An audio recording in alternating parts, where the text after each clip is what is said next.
Bienvenue sur Étoiline Inès TV. Si vous êtes encore nouveau ou nouvelle sur notre chaîne, n'hésitez pas de vous abonner massivement, aimer nos vidéos, commenter et partager. Chez Étoiline Inès TV, c'est la qualité, la différence et la vérité. Balobi tambola mokili bande kunanga omuna makambo. Makambo nde makambo. Balobi tolali tolamuki makambo. Tokende kotoyo mabe tozonga kotoyo makambo. Donc communauté na biso makambo ezanga kate bandeko. Makambo ba kidnappeur na ba kidnappeuse bandeko makambo yo nanu esilite. Makambo ezakaka. Tolali tolamuki o kidnappeuse nini boye akufi. Tolali tolamuki o kidnappeur boye akufi. Donc ekomika bongo bandeko. Siko toyebite la famille toyebite Congo na biso musala nini ezo sala. Salut cher Bouchou, salut cher abonnés, salut surtout les amis de Étoiline Inès TV. J'espère que vous allez bien. Quant à moi, je suis bel et bien, super bien par la grâce de Dieu. Chers Bouchou, chers abonnés et chères connaissances, yalelo vraiment na memeli bino kidnappé zoyo na kombo ya Eliana. Eliana ebele ya batu deja bayebi ke Eliana asi akufa. Kandenge zalaka ba nungu ebimaki ebele ke non ndenge za boye Eliana akufa bandeko. Après ba information na biso, après ko kende penza ko cheke na kati toye ko découvrir ba vérité moko ya somo makasi. Mais avant to kota na moi ba secret na biso, ba vérité na biso ya somo, na olingana nous na sensibiliser ba tout. Si c'est la toute première fois ya kokota na chaîne na biso, chaîne moko kitoko, chaîne ya ba toli ya makasi, chaîne moko ya ba analyse pas possible, chaîne moko surtout ya bana nzambe. Alors je vous prierai surtout de vous abonner massivement. Abonnez-vous. Cliquez aussi sur la cloche de notification pour surtout recevoir les nouveautés de notre chaîne. Aimez la vidéo, commentez et partagez en tout cas et que ça la biso oyo penza tolobaka na biso chaque jour tokoso makasi. Bande konanga makambo boye ezalaka bien ozui mwa kiti na yo ovandi. Makambo bongo en tout cas ezala bien te ozana yo debout oza neti mutu moko oza pressé makasi ekosimba te. Okoyoka te nini ezoleka. Alors no senga na yo ndekonanga ozolandanga na minute oyo zwa mwa kiti na yo fanda. Tia moi mai pembeni, tia moi jus na yo pembeni, tia moi sucré na yo pembeni. To ti pourquoi pas café to biloko nyonso oyo yo moko omilaka na yo. Tia pembeni, tia moi eloko pe ya kolia. On ne sait jamais. Ezala bien côté mosusu ozoliaka. Côté mosusu pe ozomelaka, côté mosusu nde ozolandaka biso. En tout cas ekosala kitoko wapi. Esalaka penza kitoko makasi. Ezala bien te olanda ba émission na nzala to tu es assoiffé esalaka nango bien te. Yango na sensibilisaka batu batiaka eloko komilana eloko kolia pour que makambo na biso ekende bien liboso. Siko bandeko nanga tozongeli makambo ya Eliana. Eliana, il y a de cela 3 mois passés, ba rumeur, ba nungu et bimaki nango sur les réseaux sociaux que non, Dengeza boye, Eliana n'est plus, Eliana est morte na prison ya makala, yango et bimaki bemaki, to salila yango ba nini ba émission na biso sur donc mingi ezalaki que batuba vérifier, batuba la te, batuba lamuka. Donc wana penze zaki moi émission oyo to présentaki. Bandeko 3 mois yango yo tokeka ndenge ezalaka tokendo cheke to landela information sur liwa ya Eliana. Bandeko boyoka makambo nakovanda ka boye ndeko moko abengi alobi ke ye aza cousine ya Eliana kidnappeuse. Alobi ke ye aza cousine na ye ya sir penza ya tongo makasi. Alobi ndenge eza boye Eliana kutu azata na Congo te. Eliana akufaki na ye te plutôt. Eliana akufaki na ye te bazo mekande basala que non Eliana penza abima na ye Congo akatisa Congo Brazza akende na ye poto bandeko nanga boyoka makambo. Donc okufa wana eza kaka ba trick oyo balingaki ba tricker batu bayeba que non Eliana n'est plus, et après quelque temps tomonaka Eliana ye wana na poto yango cousine na ye ya tongo alobaki bongo. Bandeko biso tovandaki kinya te tolobi te ba makambo bongo peut-être omonaka batu mosusu nde babengi kaka pona koyebisa biso ke non Eliana aza, et pourtant peut-être Eliana asi akufi. Bandeko biso moko toke to cheke to vérifier ba information ka ndenge ezalaka na ko vérifier bandeko ba information. Eliana aza na ye en vie.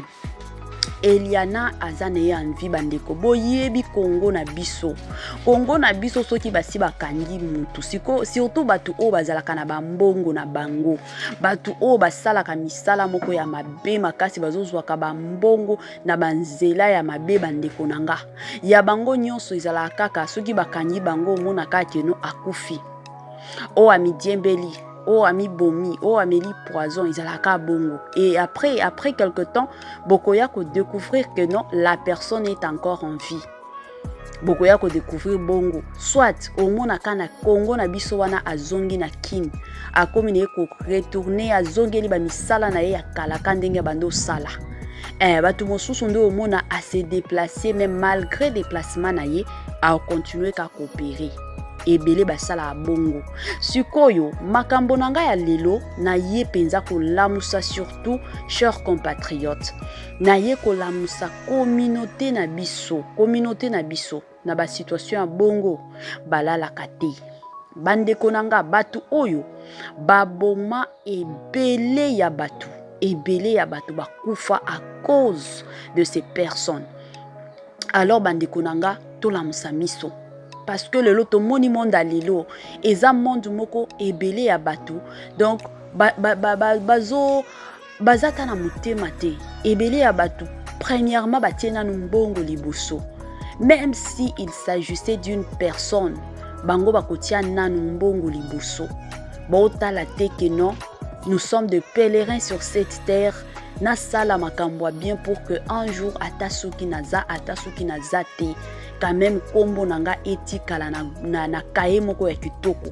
Communauté na biso ce n'est pas le cas la famille. Ebele ya batu batie na mbongo liboso. Yango omona na communauté na biso lelo, s'il s'agit que mutu aya na ba réseaux sociaux pour na ko salir réputation à cause de l'argent, les gens font ça. Akoya penzo na ba réseaux sociaux aye penza akomi ko finga, akomi ko lobela yo mabe, akomi ko saboter yo.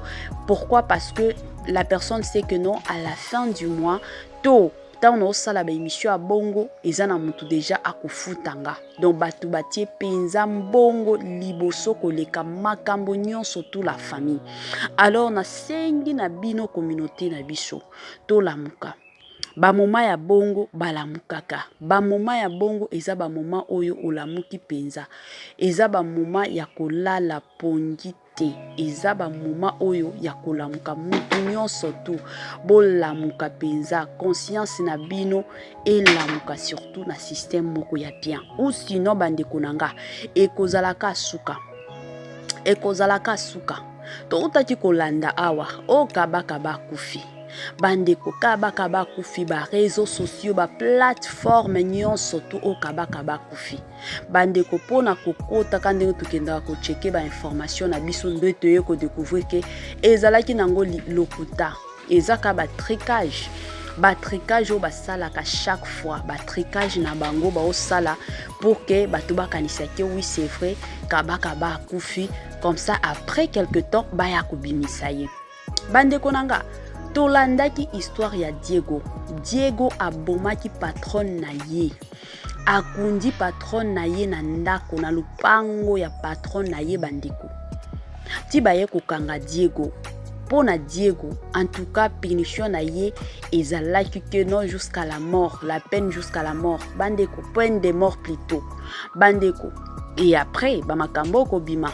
De toye ko découvrir na ba vidéo mosusu nzoka Diego abima na ye kala makala. Abima na ye kala. Dans tous ces temps, abandaki pe coopérer kana bakaba kaba. Tant que bayaki kokanga bakaba kaba de ba vérité ebimaki nango na poisa kande ke ba vérité bimaka na poisa. De ebele ya batu bayaki ko découvrir que non na minute oyo Diego est encore en vie. Donc azo savourer na ye vie na ye mobimba zata kuna te. Azo sepela na vie na ye mais côté mosusu famille mosusu bazolela o ya bango. Bana bazolela mama na bango bazomona kayete mama na bango asi akufa. Mais Diego azo vivre na ye vie na ye librement. Azo boma kutu batu. Azo kodisa na ye ba mbongo bandeko na yebite gouvernement na biso ezo travailler ndenge nini bandeko nanga. Wana nyonso ezaka pona mbongo toyebike bakaba oyo. Babandaki koyiba ebele ya bato bakotela bato ebele na bandako. Baboma ebele ya bato. Bazui ba organa bato batie bateki bafuti bango ba mbongo pas possible. Bazana ba mbongo ebele. Siko gouvernement na biso na yebite soki ekozala kaka makambo ya mbongo wana bakotia ngo kana mutu bazokipe na bango te que non il y a de ces familles là o ba perdre ba o ya bango o baza très cher. Imaginez bandeko nanga neti histoire ya mama wana abotaki mapasa bayaki koboma mobali na ye bandeko. Mama wana tango alikaki na ba télévision mama wana alela na jour à procès alela pas possible alela ki donc mobali na ye atikeli bana mike. Pourquoi? Parce que bakaba ba Eliana oyo ba Rebecca ba bomaki mobali na ye bandeko nanga. Imaginez ba famille ebele batikali na ba pota oyo ekosila kate bato bongo ba mérité penza liwa. Moi je peux le dire comme ça. Ba mérité liwa bandeko nanga. Yango il faut bakaba zongisa netinga na okanisa penza bazongisa ka système wana ya penalty. Mutu obomi mutu yo pe babomi yo.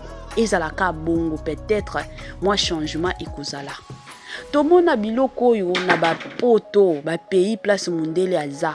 Mingi biso kutu tolobaka basala bongo parce que za mindele bayebike mindele bazana ba mbongo na bango baza bien boyango omona ba pays mingi développé omona ba bomaka batu pamba donc bayibaka batu bakotelaka batu na bandako. Mais na Congo na biso makambo yo pe ekomi kokota ekomi kosala pasi penza makasi et surtout ya mabe makasi eza que tango ba otikaka bango parce que bafuti na bango bambongo comme quand ndenge na ba procès bando kende il y a des vérités nako samba nyonso babando samba il y avait des vérités encore de vérités cachées nako landa maloba ya batu o bakangaki koloba na bango bando travailler na batu belé baboyaki nde koloba bakombo baboyaki. Il fallait normalement balobaka bakombo neti babandé ko samba wana. Il fallait kaka baloba bakombo ya batu nyonso tu batu oyo tu bazwaka bambongo neti ba colonel ba procureur banani normalement bakombo na bango il fallait kaka elobama. Comme ça mutu nyonso tu ayeba ke batu oyo baza mabe batu oyo bango nde bazwaka bambongo pona ko libérer bango. Donc eza mwa bongo la famille yango nga lelo vraiment na ye pona ko yebisa bino que Eliana azana ye banungu nyonso ezotambola ba rumeur nyonso ezotambola ke Eliana akufi. Ce sont des mensonges. Donc calcul ya famille na bango balingi bakimisa ye balingi peza bakimisa ye akima akende na nzela ya nini ya Congo Brazza. À partir à kuna to yebiste soki okende poto to soki okende wapi a continuer toujours coopérer.